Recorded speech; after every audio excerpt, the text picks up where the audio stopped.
ሰላም አድማጭ ተመልካቾቻችን እንደምን ሰንብታችኋል? እነሆ ሳምንታችን ደርሶ ተገናኝተናል።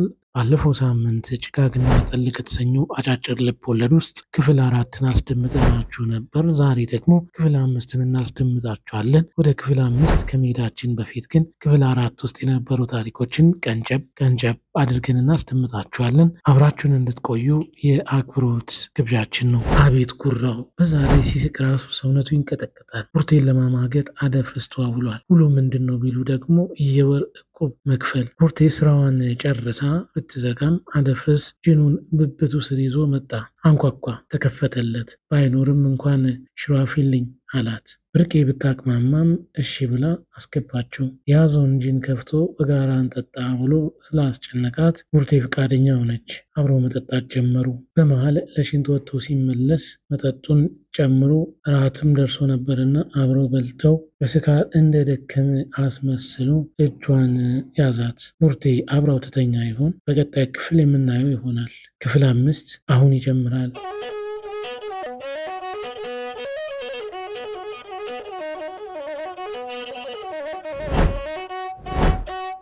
ጭጋግና ጠል ከተሰኘው አጫጭር ልብ ወለድ ውስጥ የተወሰደ።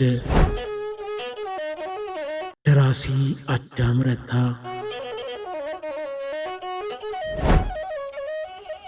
ተራኪ ካስኤል መላኩ፣ አዘጋጅና ኤዲተር ቃል ኪዳን አየለ። ዘላ ክፍል 5።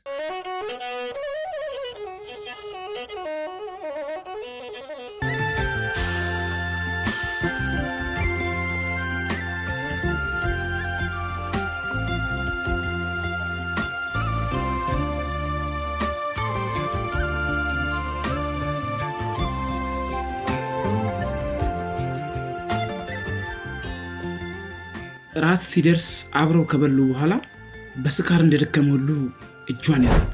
ተሸክመው መኝታ ቤቱ ሲወስዳት ከማልቀስ በስተቀር ምንም አልተናገረችም።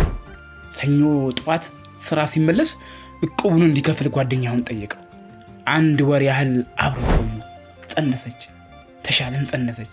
የእሳት አደጋውም ሰው እንደለመደው በየመንደሩ የተዳፈኑ ፍም ሴቶችን ለማቀጣጠል እሷን ዘንግቷት ተሰማራ። 5 ዓመት እዚያ አካባቢ ከነገረች በኋላ ጎፋ መጣች ከልጇ ጋር። እያደገ ሲሄድ መልኩ ሁሉ እሱን መሰለ። አደፍርስ ከሌላ ሴት ጋር ተቃቅፎ ባለችበት መንገድ ሲያልፍ እንደማያውቃት ሁሉ የሚሰራው ስራ ትዝ እያላት የወለደችለትን ጠላችው።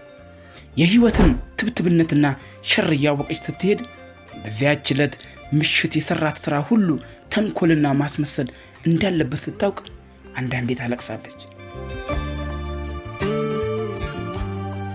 ቤት እያከራየች መኖር ስትጀምር የልጇን የትምህርት ቤት ርዕሰ መምህር ውሽም አድርጋ ያዘች።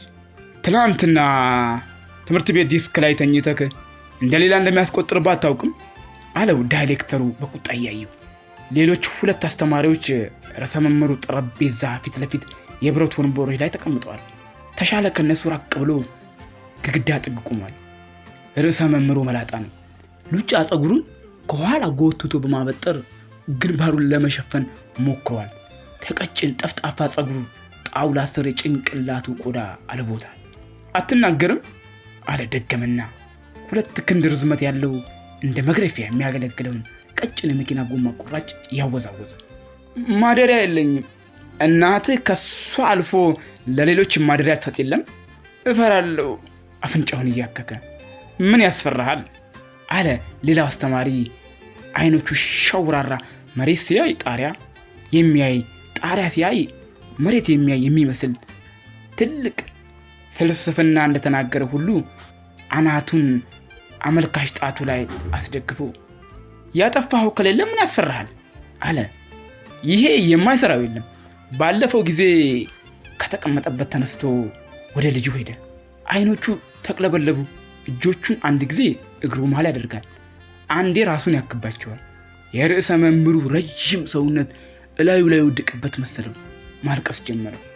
ደብተሩን ይሸጣል አለ ወደ ጠረጴዛው ሄዶ ጎማውን ለመውሰድ።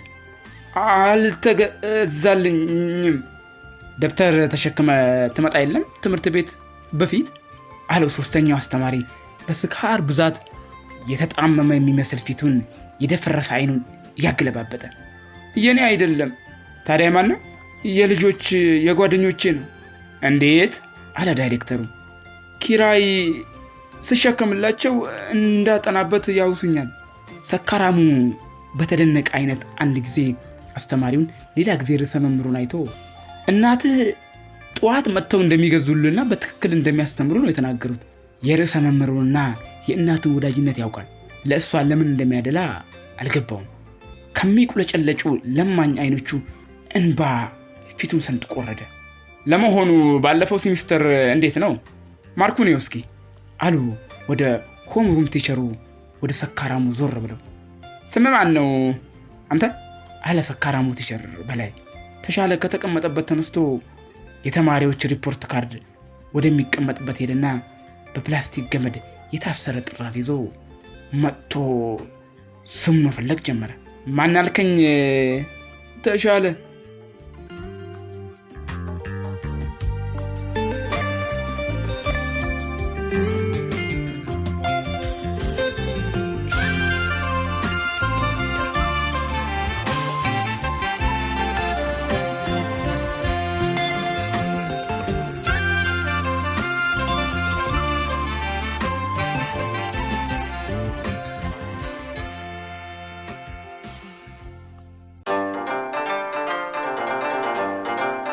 ቃልዲስ ፖድካስት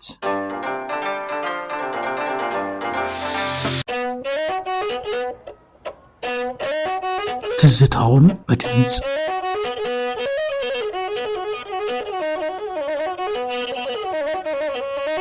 ትዝታውን በድምጽ